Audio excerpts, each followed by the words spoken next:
One of the goals in building this house was to be able to experience living in Bali and yet living in California.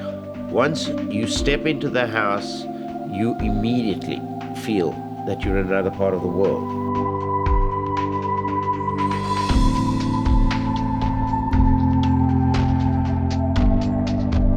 As a young child growing up in South Africa, and I always dreamed of coming to America. So this is how the true American dream story starts. My second dream in life was to build a home. And there was one place that's representing everything that I had dreamed about in a home, and that was Bali.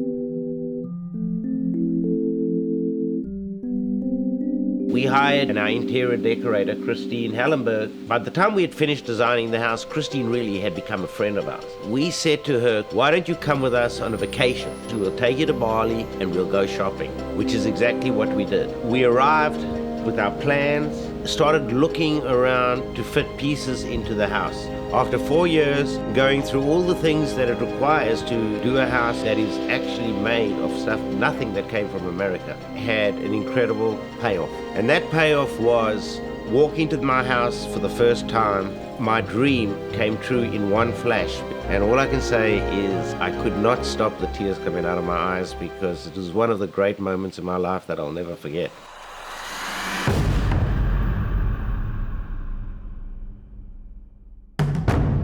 To experience this house, starting off at the outside entrance hall, going then over stairs, which goes over a pond where we have turtles, and in the center of the turtle pond is this centuries-old temple, which is really the most sacred piece in the entire house. And the experience downstairs, you see this beautiful garden, feeling like you are literally in a Balinese jungle.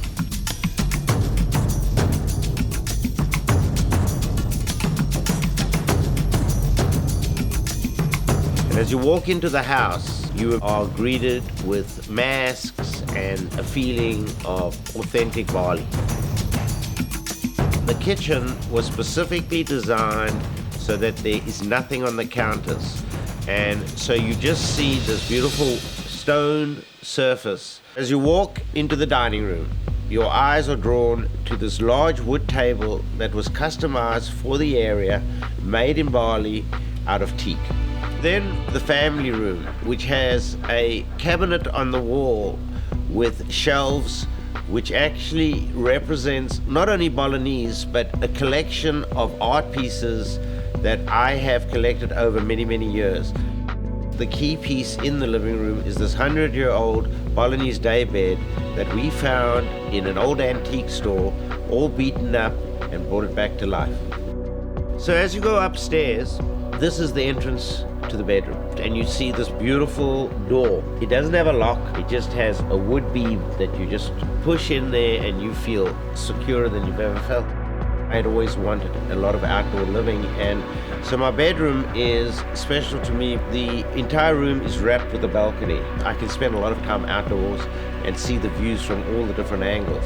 The bed itself is on a raised platform and is another authentic Balinese piece that we found and had manufactured in Bali. On a clear day, you can see Catalina from my bed, and the sunsets over Catalina are really something you have to see to experience.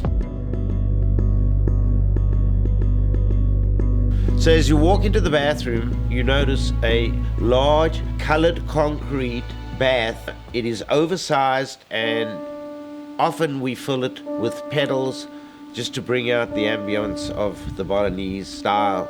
If you notice the way the house has been built, there is two separate buildings which are connected through a bridge to the door that is the entrance to my office. This door is made out of this heavyweight wood which was purchased in Tibor in Bali, that is renowned for the heavyweight wood that is used. One of the subtle details in the house is actually the design of the roof. In Bali, most roofs, they use a lot of slate. But not only do they use slate, but they use slate which is designed with a pitching that gives it interesting angles. One of the things that often happens in life is you take things for granted. The pleasure of living in this house is something that I appreciate every day. When I drove home, as I enter my house, I've always got that special feeling that I'm coming to something, not that I've earned, but I've been fortunate enough to be able to appreciate.